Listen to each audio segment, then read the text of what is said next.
تو یہی ہے کہ دریا میں جو جائے تیرنا نہ آتا ہو تو ڈوب جاتا ہے، لیکن اگر اللہ چاہے نا حضرت موسیٰ اپنے گھوڑے دریا میں ڈال دے تو وَإِذْ فَرَقْنَا بِكُمُ الْبَحْرَ فَأَنْجَيْنَاكُمْ وَأَغْرَقْنَا آلَ فِرْعَوْنَ، تو اللہ کہتا میں نے دریا پھاڑ کے موسیٰ کے لیے راستہ بنا دیا۔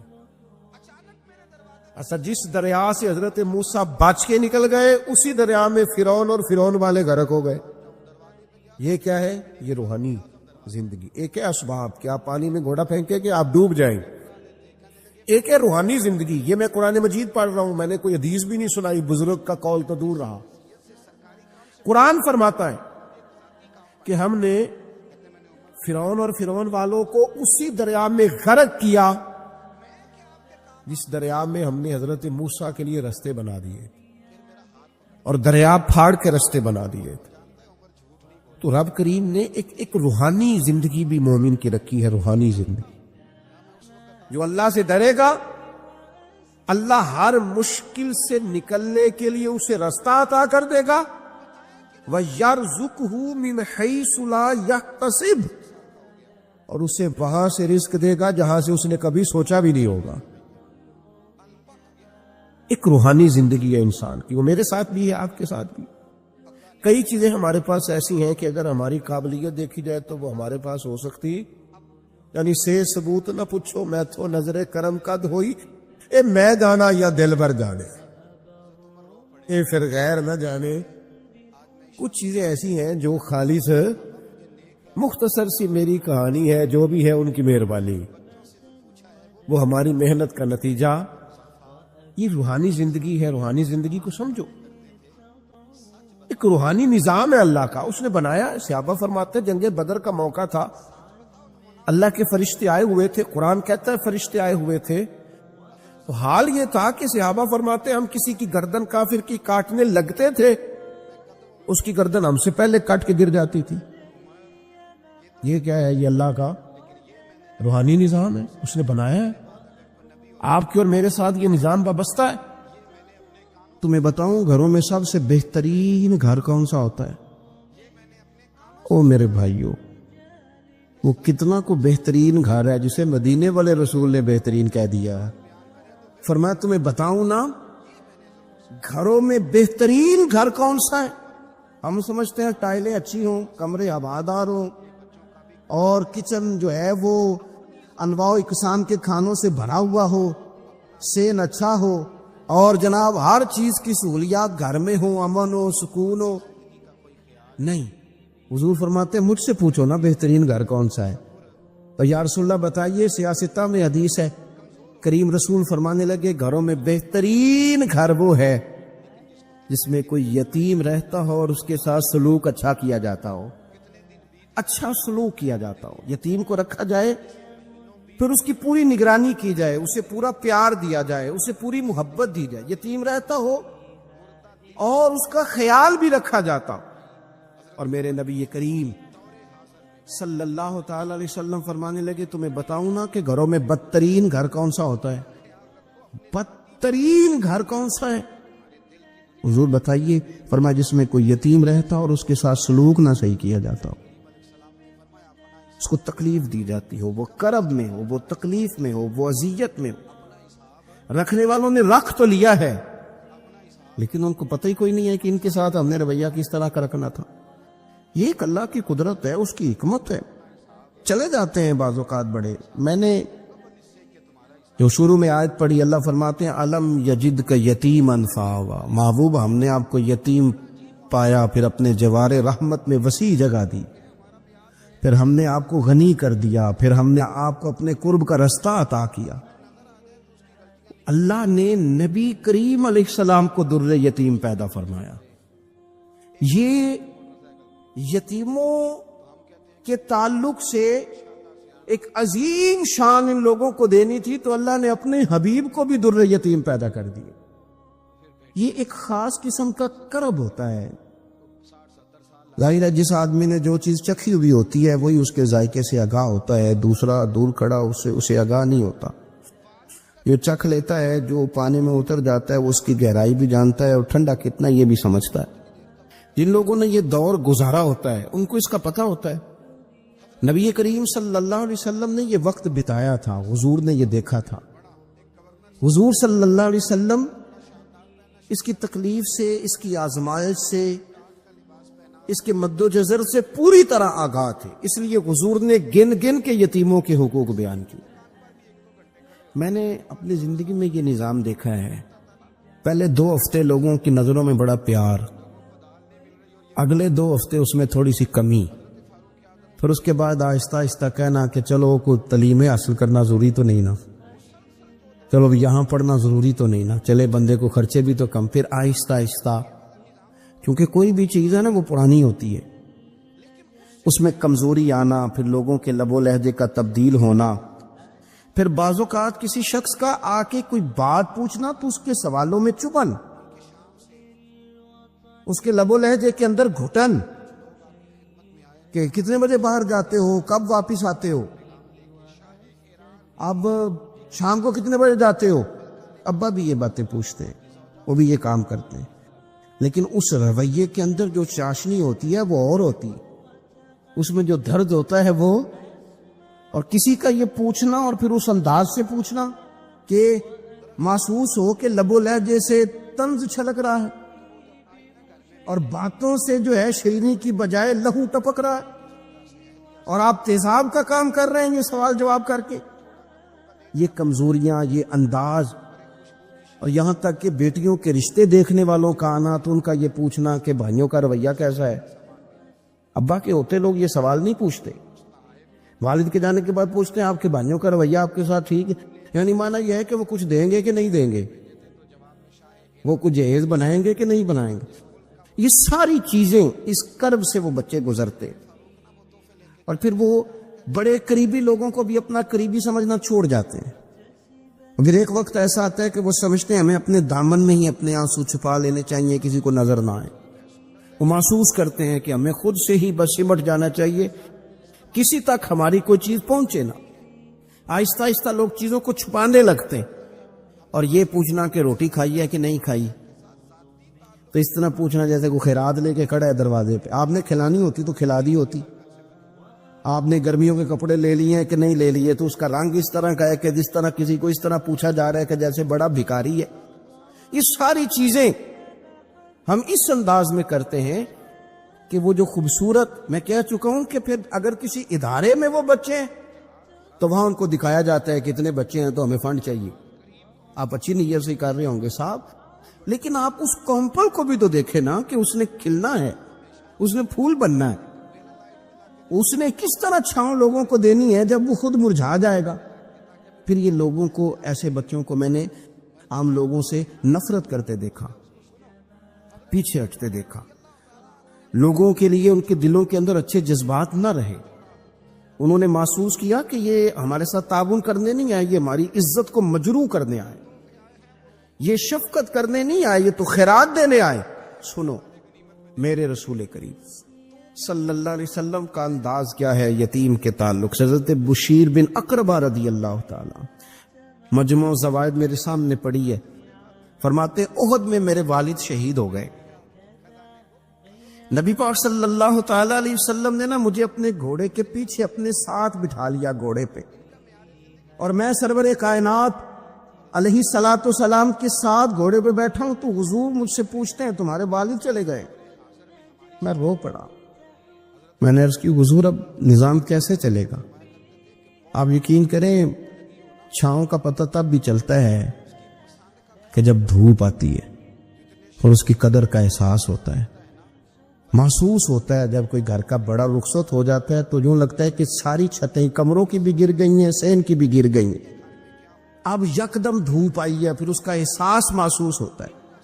والد کے، دادا کے، بوڑھوں کے گھر میں ہوتے ہوئے تو بڑے سارے ویسے ہی مسئلے نہیں ہوتے، بہت سارے لوگ ویسے جھجکتے ہیں، سامنے ہی نہیں آتے. تو حضرت بشیر بن اقربہ رضی اللہ تعالیٰ عنہ کہتے ہیں میں نے کہا حضور میرے ابا جی چلے گئے، اب میں اپنے آپ کو بڑی تکلیف میں محسوس کرتا ہوں. قربان جائیں، حضور نے یہ نہیں فرمایا میں تیرا خیال رکھوں گا، یہ نہیں فرمایا فکر نہ کرنا. ہمارے جملے کیا ہوتے ہیں؟ کوئی حکم ہوا تو بتانا، کوئی کام ہوا تو کہنا، کوئی ضرورت ہوئی تو فوراً فون کرنا، یہ نہیں فرمایا قربان جائیں کیا ادائیں ہیں، کیا رنگ ہے، کیا دینے کا انداز ہے، اور کس طرح برکھا برستی ہے رحمت للعالمین محبوب کی۔ حضور فرمانے لگے بشیر کیا تو پسند نہیں کرتا کہ عائشہ تیری ماں بن جائے اور محمد عربی تیرے باپ بن جائیں؟ پسند کرتے ہو؟ حضرت بشیر بن اقربہ رضی اللہ تعالیٰ عنہ فرماتے ہیں کہ میں بیٹھا تو گھوڑے پہ تھا، پر مجھے یوں لگا کہ ساری ہی دنیا گویا میری جھولی میں آ گئی، سارا کچھ یہاں، اتنی بڑی بات حضور نے کر دی، اتنے بڑے جملے کہہ دی، میں تو پسند نہیں کرتا؟ تجھے اچھا نہیں لگتا کہ عائشہ تیری ماں بن جائے اور محمد مصطفیٰ صلی اللہ علیہ وسلم تیرے والد بن جائے؟ تو پسند نہیں فرماتے، بس ختم ہو گئی بات۔ پھر تو ہم نے دھوپ دیکھی کبھی نہیں، پھر تو غربت گویا آئی کبھی نہیں، پھر تو ہم نے دیکھا ہی نہیں مد و جزر کیا ہوتا ہے۔ وہ تو دنیا کی بات کرتے ہیں نا، مجھے تو لگتا ہے کہ جن کے لیے یہ لفظ آ گئے نا، ان کی تو قیامت کی بھی ساری مشکلیں حل ہو گئی، کہ تو آخرت کے بھی سارے معاملات طے ہو گئے۔ میرے نبی کریم صلی اللہ تعالی علیہ وسلم ایک ہماری خاص توجہ، اور یہ ہمارا اپنا نفع ہے۔ ایک بچہ آ گیا، یتیم بچہ، اس نے آ کے عرض کی حضور 3 گھر میں افراد ہیں، میں، میری بہن اور میری بیوہ ماں، والد حضور چلے گئے اور آج نہ 3 دن ہو گئے روٹی کوئی نہیں کھائی۔ میں اس منظر کو بھی جانتا ہوں کہ جب یتیم گھر میں اکٹھے بیٹھے ہوتے ہیں اور پتہ ہوتا ہے ان کو کہ ہماری اماں کے پاس آج پیسے کوئی نہیں اور گھر میں روٹی بھی کوئی نہیں، تو پھر ان کو بھوک ہی نہیں لگتی۔ ہاں نہیں لگتی۔ اماں پوچھتی ہے پتر روٹی کھانی ہے؟ نہیں میں تو سویرے جو کھایا تھا وہ ہضم ہی نہیں ہوا، اماں جی شاہی کوئی نہیں۔ یہ پردے اس طرح کر کے بچائے جاتے ہیں، ایک دوسرے کو تسلیاں دینا، ایک دوسرے سے پیار کا بڑھ جانا، ایک دوسرے کے لیے جذبات اور طرح کے بن جانا، حکمت الہی کے تقاضے ہوتے۔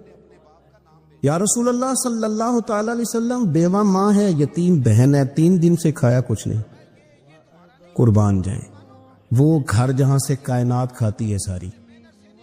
حضور نے فرمایا بلال جا کے ساری ازواج مطہرات سے پوچھ گھر میں کیا ہے۔ حضرت بلال کہتے ہیں میں سارے گھاری پوچھ آیا، ٹٹول آیا، ٹوٹل 21 کھجوریں نکلی۔ یہ 2 جہاں کے شاہ ہیں اور پاس کچھ رکھتے نہیں، 2 جہاں کی نعمتیں ہیں، ان کے خالی ہاتھ میں حضور کے سارے گھر کو میں ڈھونڈ 21 کھجوریں نکلی تو لا کے میں نے پیش کر دی، تو حضور نے ڈائریکٹ اس کو نہیں دی، نبی پاک نے اپنے ہاتھ پہ رکھ لی، اور کہتے پھر حضور نے نا اپنا منہ مبارک قریب کیا کھجوروں۔ صحابہ خود فرماتے ہیں کہ یہ جو حضور نے منہ مبارک قریب کیا نا، تو نبی پاک برکت کی دعا کر رہے تھے، 21 کھجوروں پہ برکت کی دعا ہوئی۔ حضور نے اس بچے کو بلایا، تھپکی دی، فرمایا لے جا 7 تیری، 7 تیری بہن کی۔ انہیں معمولی نہ سمجھنا ہو تو حضرت بلال کہتے ہیں حضور 3 بھی دے دینا کبھی تو 30 سال ختم ہی نہیں ہوتی، 30 سال گزر جاتے ہیں، نکالتے رہو کھاتے رہو، ختم ہی نہیں ہوتی۔ حضور نے فرمایا 7 تیری، 7 تیری بہن کی، 7 تیری والدہ کی، اور 7 حضور نے اور بھی تلقین فرمائی، فرمایا ایک سویرے کھایا کرنا، ایک شام کو کھایا کرنا، یہ لے جا۔ حضرت سیدنا بلال حبشی کہتے ہیں رضی اللہ تعالیٰ عنہ کہ بچہ لے کے جب باہر نکلا تو حضرت سیدنا معاذ ابن جبل دوڑ کے گئے اور جا کے بچے کے سر پہ شفقت سے ہاتھ پھیرا، کہا فکر نہ کرنا، رب کریم تجھے بہترین سرپرست عطا کرے گا، پتر پریشان نہ ہونا، اللہ تیری مدد کرے گا، صرف حوصلہ دیا، سر پہ دست شفقت پھیرا، بچہ چلا گیا۔ تو حضور نے فرمایا معاذ ادھر آؤ نا ذرا۔ یا رسول اللہ حکم ہو۔ فرمایا کس چیز نے تمہیں اٹھایا بچے کے سر پہ ہاتھ رکھنے کے لیے؟ کس نے تمہیں کہا؟ کس چیز نے تمہیں اٹھایا جو تم بچے تک پہنچ گئے؟ عرض کی یا رسول اللہ وہ جو میرے دل میں اللہ نے یتیم کے لیے رحمت رکھی ہے نا، اس نے مجھے اٹھایا تھا، اور میں نے جا کے اس کے سر پہ دست شفقت پھیرا۔ تو حضور فرمانے لگے سن پھر، جو کسی یتیم کے سر پہ خالی ہاتھ بھی پھیر دے، جتنے بال اس کے ہاتھ کے نیچے آئیں گے نا، رب اتنی خطائیں معاف کرے گا، اتنی نیکیاں دے گا، اتنے درجے اس کے بلند کر دے گا۔ خالی دست شفقت ہی پھیر دے، دینا دلانا تو بعد کی بات ہے، اس کا خیال رکھنا تو۔ یہ جو ہمارے مدارس ہیں نا، ان میں اکثر بچے غریب ہوتے ہیں، لیکن کچھ بچے تگڑے گھروں کے بھی ہوتے ہیں، مالدار گھروں کے بھی ہوتے ہیں۔ اس میں اگر کوئی ایسا بچہ آ بھی جاتا ہے نا جو یتیم ہے، کمزور ہے، تو وہ اپنے آپ کو محسوس نہیں کرتا کمزور، کیونکہ وہ یہ نہیں سمجھتا کہ میں یتیم خانے میں آیا ہوں۔ اس کے ذہن میں مائنڈ سیٹ یہ ہوتا ہے کہ میں مدرسے میں آیا ہوں اور میں پڑھنے کے لیے آیا ہوں۔ اور کیونکہ وہ کچھ وزادار بچے، مالدار بچوں کے ساتھ وقت گزارتا ہے، اسی دسترخوان پہ بیٹھ کے کھاتا ہے، اسی کلاس میں سب کے ساتھ بیٹھ کے پڑھتا ہے، تو اس کی عزت نفس مجروح ہونے کی بجائے طاقت پکڑتی۔ وہ برابری کی سطح پہ جب آتا ہے تو اسے محسوس ہوتا ہے کہ مجھے عزت دی جا رہی۔ اس لیے مدارس اسلامیہ میری نظر سب سے مضبوط جگہ ہیں جہاں مساکین کی، یتیموں کی، غریبوں کی صحیح معنوں میں کفالت بھی ہوتی ہے، تعلیم بھی ہوتی ہے، عزت بھی ہوتی ہے، تربیت بھی ہوتی ہے۔ میرے رسول کریم علیہ السلام بڑے انہماک کے ساتھ، بڑے توجہ کے ساتھ۔ اچھا، ایک کام اور ہوتا ہے ہمارے ہاں، وہ کیا ہے؟ اگر کوئی یتیم مال چھوڑ گیا نا اس کا باپ، تو پھر تو بارے نہیں آ رہے ہیں اس کے، پھر تو اللہ خیر کرے کہ بہت سارے مل جائیں گے کفالت کرنے والے، بہت سارے ملیں گے دھیان رکھنے والے، بڑے سارے ملیں گے توجہ دینے والے۔ قرآن مجید نے فرما دیا ہے کہ جو یتیم کا مال کھاتا ہے وہ سمجھ لے کہ میں مال نہیں کھا رہا، میں آگ کھا رہا ہوں، آگ کھا رہا ہوں، آگ۔ سورہ نساء دیکھیے۔ ہمارے ہاں اگر تو مال چھوڑ گیا ہے تو پھر تو بہت سارے رشتہ دار مستقل اس کے محلے میں مکان لینے کو تیار ہو جاتے ہیں، الا ماشاءاللہ۔ پھر تو بڑے سارے ایسے بھی رشتہ دار بن جاتے ہیں جن کو والد کی موجودگی میں کبھی زیارت کا موقع بھی نہیں ملا تھا۔ یہ مال جو یتیم کا ہے اس کی تو زیادہ حفاظت کرنی تھی۔ ہم کئی دفعہ مسئلہ بتاتے ہیں، لوگ فتویٰ بازی شروع کر دیتے۔ مجھے بلایا گیا کہ ایک صاحب کا انتقال ہو گیا تو ان کا ختم شریف ہے، تو بچے ان کے نابالغ ہیں، تو میں نے کہا کہ آپ اس طرح کریں، ان کے مال میں سے زیادہ پیسے نہ صرف کریں۔ نہیں بڑے پیسے کمائے ہیں جی، اس نے ساری زندگی باہر نکالی، یا تو لاکھوں کروڑوں کمائے ہیں، تو چھوٹا گوشت پکائیں گے، بکرے کا گوشت پکائیں گے اور ہم ان کا ختم شریف دلائیں گے۔ تو میں نے کہا صاحب آپ رشتہ دار ہیں، ان کے بچوں کے مال کی حفاظت کریں۔ ختم شریف تو اس میں گوشت زیادہ ہونا ضروری نہیں، اس میں تو درد سے دعا کرنا ضروری ہے، اس میں تو تلاوت قرآن پاک کے سالے ثواب میں ضروری ہے، ذکر اذکار ضروری ہے۔ اب شعیب علیہ السلام کی قوم ناب تول میں کمی کرتی تھی، تو اللہ تبارک و تعالیٰ نے ان پر بتا عذاب کس طرح کا بھیجا۔ شدید گرمی ہوئی، اللہ ہمیں محفوظ فرمائے، سارے آمین کہہ دیا۔ دیکھیں کتنا اچھا موسم کر دیا رب کریم، اللہ ہمیں محفوظ فرمائے، اللہ رحمت فرمائے۔ شدید گرمی کی لہر آئی، باہر اتنی گرمی ہوئی کہ لوگ اپنے گھروں میں گھس گئے، جس طرح سورج کی شعائیں گھروں کے اندر داخل ہو جاتی، اس طرح گرمی کی لہر اندر داخل ہوئی۔ اور جس طرح کسی کو آگ لگ جائے تو وہ آدمی اچھلتا کودتا ہے نا، اس طرح یہ لوگ اچھلنے لگے اور اچھل کود کے مر گئے۔ جرم کیا تھا؟ ناب تول میں کمی کرتے۔ حضرت داؤد کی قوم بھی تباہ ہوئی، جرم کیا تھا؟ ہفتے والے دن مچھلیاں نہیں پکڑنی تو یہ پکڑتے تھے۔ حکم ہے نا مسلمان کو نماز کے ٹائم کوئی اور کام نہیں کرنا، نماز پڑھنی ہے۔ میرا خیال ہے مسلمان تو فٹافٹ آ جاتے ہیں، سارے پہنچ جاتے ہیں نا مسجدوں میں۔ ہلکا ہلکا بول رہے ہیں آپ، کیوں نہیں پہنچتے؟ اگر حضرت سیدنا، اور پتہ انہیں سزا کیا ملی؟ اللہ نے فرمایا اس ٹائم عبادت کرنی ہے، کام نہیں کرنا، وقت نہیں ہے کام کا۔ انہوں نے مچھلیاں پکڑی، 12,000 لوگ تھے، پتہ ہے مالک نے سزا کیا دی؟ بندر بنا دیا اللہ کریم۔ قرآن مجید کا پہلا سپارہ پڑھے، فَجَعَلْنَاهَا نَقَالًا لِمَا بَيْنَ يَدَيْهَا وَمَا خَلْفَهَا۔ اللہ فرماتے ہیں پچھلوں کے لیے بھی عبرت بنا دیا، بعد والوں کے لیے بھی عبرت، نشان عبرت بنا دی۔ بندر بن گئے، اور جو ان کے دوست جو بچ گئے تھے ان کے پیر چومتے تھے، روتے تھے۔ 3 دن بندر بن کے زندہ رہے، پھر اللہ نے سب کو اجتماعی موت دے دی۔ اگر مسلمان سے اللہ کہے کہ نماز کے ٹائم کاروبار نہیں، جمعے کے ٹائم کاروبار ہے تو مسلمان کہتا ہے نہیں مجھے مہلت ملی ہوئی ہے. یہ تو اس وقت پتہ چلتا ہے نا جب بچے ڈیوٹی لگاتے ہاں ہاں ہاں عذاب آتا ہے, اس وقت پتہ چلتا ہے. میں نے دیکھا یہ منظر, اس وقت پتہ چلتا ہے جب بچے کسی ملازم 6,000 کے کی ڈیوٹی لگاتے کہتے ہیں ابے کا دھیان رکھنا, ہم دکان پہ بیٹھنے لگے. پھر اسے سمجھ آتی ہے اگر میں نماز کے ٹائم مسجد میں ہوتا تو آج میری اولاد میری خدمت میں ہوتی. میں نماز کے ٹائم مسجد نہیں گیا تو بچوں نے 6,000 کا ملازم بٹھایا ہے, ابا جی کا خیال رکھ, ایک نرس بلائی ہے تو خیال رکھ. کدھر ہوتے ہیں مسلمان نماز کے ٹائم؟ ایک عیسائی نے اعتراض کیا ہے, سنے, وہ کہتا ہے مجھے لگتا ہے مسلمانوں کے 3 خدا ہیں. مسلمان اڑ گیا, کہنے لگا نہیں ہمارا تو ایک ہے. کہا نہیں 3 ہے. معاذ اللہ استغفر اللہ, ہمارا ایک ہے. کہنے لگا نہیں میں ثابت کرتا ہوں, ایک تمہارا خدا 5 نمازوں کا ہے, ایک رمضان کا ہے, ایک عید کا ہے. لگتا ہے معاذ اللہ عید والا زیادہ تگڑا ہے, تم زیادہ آتے ہو. رمضان والا لگتا ہے اس سے کچھ کمزور ہے, تم تھوڑے آتے ہو. اور 5 نمازوں والا شاید سب سے کمزور ہے. بات عقل کی ہے کہ نہیں؟ اس نے اعتراض ٹھیک کیا. تو مسلمان کو چاہیے نا خیال کرے. ایک یہودی نے لکھا تھا, اس نے کہا تھا جس دن مسلمانوں کی تعداد فجر کی نماز میں اتنی ہو گئی جس دن جتنی جمعے میں ہوتی ہے, اس دن نہ کوئی یہودی سازش کرے گا نہ کوئی عیسائی تلوار نکالے گا. شرط یہ ہے کہ یہ اسی طرح فجر پڑھنے ہیں جس طرح جمعہ پڑھنے آتے ہیں. تو پھر کوئی شخص بھی ان کو کسی جگہ شکست دے سکتا تو ہمارے گناہ ہمیں پریشان کرتے. یہ جتنی آزمائشیں ہیں ان کے پس منظر میں گناہ ہیں. ہماری زندگی کے اندر جتنی تکلیفیں, ہماری پریشانیوں کا سبب ہم کون ہیں. بہت ساری جگہوں پہ ہم غلطی کرتے ہیں, اس کی ہمیں سزا ملتی. غلطی کی سزا.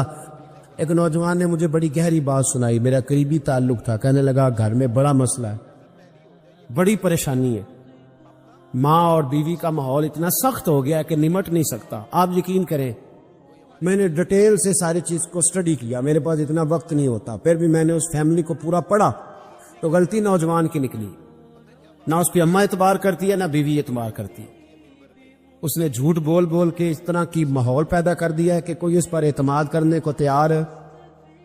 اگر آپ ناراض نہ ہو تو ایک بات کروں, پتہ ہے گھر میں ماحول کب خراب ہوتا ہے؟ باہر والے ہماری تقریر سنتے ہیں, گھر والے ہمارا عمل دیکھتے ہیں. جب وہ دیکھتے ہیں نا کہ یہ کس طرح کا شخص ہے, اس کے رویے, اس کا کردار, اس کا لب و لہجہ کتنا برا ہے اور یہ کردار کا کتنا کمزور ہے. اعلیٰ حضرت فرمایا کرتے تھے نیک وہ ہوتا ہے جس کی تنہائی صاف ستھری ہوتی, اس لیے ماحول بگڑ جاتا ہے. یہ جو ہم کہتے ہیں نا میرے سجن بڑے بنتے ہیں پھر ٹوٹ جاتے ہیں, کچھ لوگ ایسے ہوتے ہیں جو ان کے پاس جاتا ہے انہی کا ہو جاتا ہے. وہ کہیں اور کے قابل کیوں بھلا؟ اس لیے کہ ان کے کردار میں ٹھنڈک دیکھتا ہے, ان کے لب و لہجے میں مٹھاس دیکھتا ہے, اس شخص میں اتنی خوبصورتی دیکھتا ہے کہ اسی کا بن جاتا ہے. حضرت ابراہیم بن ادم کے پاس ایک نوجوان آیا, کہنے لگا میں گناہ کرنا چاہتا ہوں. فرمانے لگے بالکل کر, اللہ کا دیا ہوا رزق کھانا چھوڑ دے اور گناہ کر. کہنے لگا یہ نہیں ہو سکتا. فرمانے لگے چل پھر اس طرح کر, رب کی زمین پہ نہ رہ, کسی اور کی زمین پہ چلا جا. کہنے لگا یہ بھی نہیں ہو سکتا. فرمانے لگے چل اللہ کی چھت سے نکل جا. کہنے لگا یہ بھی نہیں ہو سکتا. تو آپ رو پڑے. فرمانے لگے پھر جناب اسرائیل جب آئیں تو ان سے کہنا مجھے 2-3 سال کی مہلت دے دے, پچھلی میری گناہوں میں گزر گئی, میں ذرا 3 سال عبادت کر لوں. تو وہ شخص بھی رونے لگا, کہنے لگا حضور وہ مہلت نہیں دیتے, وہ جب لینے آتے ہیں تو پھر لے کے اللہ تعالیٰ نے جب انسان بنانا چاہا نا تو جناب جبریل کو کہا مٹی لے کے آ زمین سے. حضرت جبریل نے مٹی پہ ہاتھ ڈالا تو باقی کی مٹی رونے لگ گئی, اسے جدا نہ کر. تو جناب جبریل چھوڑ کے چلے گئے. حضرت میکائیل کو بھیجا, مٹی لا, مٹی پہ ہاتھ ڈالا تو باقی کی مٹی رونے لگ گئی, چھوڑ کے چلے گئے. جناب اسرائیل کو بھیجا, مٹی پہ ہاتھ ڈالا تو باقی کی رونے لگ گئی, چھوڑ کے نہ جاؤ. تو حضرت اسرائیل فرمانے لگے تیرا رونا دیکھو کہ رب کا حکم دیکھو. وہ لے گئے. جب پیش کی تو رب کریم نے فرمایا اسرائیل جان نکالنے کی ڈیوٹی بھی تیری. تو مٹی کو لے آنا، باقی مٹی روتی بھی رہے تو روتی رہے. جب میرا فیصلہ آ جائے تو پھر اس میں کوئی گنجائش ہے. ہم کھاتے بھی اللہ کا ہیں، نافرمانی بھی اس کی کرتے، زمین پہ بھی اس کی چلتے ہیں، نافرمانی بھی اس کی کرتے، حکم کسی اور کا مانتے، چھت پہ رب کریم کی رہتے. اس طرح نظام نہیں چلتا. میرے بھائی یاد رکھ لو، گناہوں کی سزا ملے گی، زندگی تنگ ہو جائے. یہاں بھی آزمائش ہوگی اور وہاں بھی. میں نے درس پہ کہا تھا، پھر بات کہتا ہوں، یہ میں اپنے لیے کہہ رہا ہوں، توجہ ہے میری بات پر. دعا فرمایا کرے کہ جو کچھ ہم نظر آتے ہیں اللہ ہمیں ویسا بننے کی توفیق بھی عطا فرما. اللہ ویسا بننے کی یہ مشکل معاملہ ہے، مشکل. دیکھیں نا، ایک آدمی سیاستدان ہے، اس نے بڑے اچھے نعرے لگائے، انقلاب آ جائے گا، میں غریب کا بھلا کر دوں گا، میں یتیموں کے سر پہ ہاتھ رکھوں گا، میں مجبوروں کی مدد کروں گا، میں دکھیوں کی مدد کروں گا، مزدوروں کو. اس نے اچھے اچھے نعرے سکھائے، اچھا اس نے پیغام دیا. اندر اس کے یہ تھا کہ اقتدار ملے گا تو مرضی کروں گا. لوگ اس کے گرد بھی گئے، اس کی گاڑی کے پیچھے بھی بھاگے، لوگوں نے اس کے نعرے بھی لگوائے، جیب سے پیسے لگا کے اس کے پوسٹر بھی شائع کیے. لوگ اس کے گرویدہ ہو گئے. لوگوں نے پوری، اور میری قوم نے تو بیچاری نے کئی دفعہ دھوکے کھائے. جس نے نعرہ لگایا غریب اسی کے پیچھے مسیحا بن کے چل پڑا. آج دھوکہ دے لیا، لوگوں کو پیچھے لگا لیا. یہ بتاؤ اگر راز کھل جائے، اگر راز کھل جائے کہ یہ دھوکہ دے رہا ہے، یہ فریب کر رہا ہے، تو لوگ اس کا کیا حال کریں گے؟ یہ راز قیامت میں کھل جائے گا. قیامت میں یہ راز یہ کھل جائے گا، کھل جائے گا. یہ دھوکے باز تھا. اذا زلزلت الارض زلزالہا، جب زلزل آئے گا جیسے اس کا آنا ٹھہرا. واخرجت الارض اثقالہا، زمین اپنے بوجھ باہر نکال دی. اس حضرت مولا علی شیر خدا رضی اللہ تعالیٰ عنہ بات بیان کرتے، فرماتے اپنے گناہوں سے ڈرا کر. تم غریب ہونے سے ڈرتے ہو، تم تنگ دستی سے ڈرتے ہو، تم لوگوں کی دشمنی سے ڈرتے ہو، اپنے گناہوں سے ڈرو. کہ ایسا نہ ہو کہ تمہاری نافرمانیاں رب کی ناراضگی کا سبب بن. میرے نبی پاک صلی اللہ تعالی علیہ وسلم کا انداز کچھ اس طرح کا ہے کہ امام بہقی نے لکھا ہے، حضرت بشیر بن عقبہ رضی اللہ تعالیٰ عنہ کہتے ہیں میرے والد انتقال کر گئے تھے اور میں ایک جگہ پہ بیٹھ کر رو رہا تھا کہ نبی پاک صلی اللہ تعالی علیہ وسلم میرے قریب سے گزرے. کیوں روتے ہو؟ یا رسول اللہ میرے والد کا انتقال ہو گیا، میری والدہ رخصت ہو گئی. تو یہ ہمیں حضور نے سبق دیا ہے. یہ یتیموں غریبوں کا خیال رکھنے کا یہ بھی ایک نقطہ، یہ بھی انداز ہے. کائنات کا بڑے سے بڑا درد دل رکھنے والا بندہ یہاں تک نہیں جا سکتا جو میرے رسول کریم نے بیان فرمایا. کہتے ہیں نبی پاک علیہ السلام فرمانے لگے، بشیر بن عقبہ کیا تو اس بات پر راضی نہیں کہ میں تیرا باپ ہوں اور عائشہ تیری ماں ہو؟ آنا تجھے ہم شامل کر لیں اپنے گھرانے میں، آ جانا، مکمل تیرے معاملات کا خیال کیا جائے، تو آ جا. اتنا بڑا درجہ. نبی پاک نے تو حضرت سلمان فارسی کے بارے میں بھی فرمایا کہ میں نے انہیں اپنی اہل بیت میں شامل کر لیا. رسول اللہ صلی اللہ تعالی علیہ وسلم غرباء کے لیے، مساکین کے لیے، یتیموں کے لیے، ناداروں کے لیے یوں خاص احسان بن کے آئے. وہ یہ والا لہجہ نہیں کہ ہم مطمئن ہو گئے کہ ٹھیک ہے ہم گئے تو تھے، اتنے پیکٹ بانٹ تو آئے، اتنا کچھ ہم نے دے تو دیا، فلانا کام کر تو لیا. اور وہ بھی کب تک کیا؟ جب تو خبریں تیز تھی. ہمارے ملک میں سیلاب آیا، میڈیا نے خبر دی، شور ہوا، لوگوں نے بڑی کوشش کی، الحمدللہ بڑے اچھے جذبات کا اظہار کیا، ڈھیر سارے لوگ وہاں گئے. میں آپ سے پوچھتا ہوں کہ کیا سیلاب زدگان سارے اپنے اپنے گھروں میں چلے گئے؟ ان کے گھر بن گئے؟ لیکن ہمارے جذبے کیوں ٹھنڈے ہو گئے؟ اس لیے کہ خبریں ٹھنڈی ہو گئی. ہم تو چلتے ہیں ٹرینڈ کے ساتھ کہ آج کل ٹرینڈ کیا ہے. اگر خبر ادھر کی ہے تو ذوق ادھر کا ہے, خبر ادھر کی ہے تو ذوق ادھر کا ہے.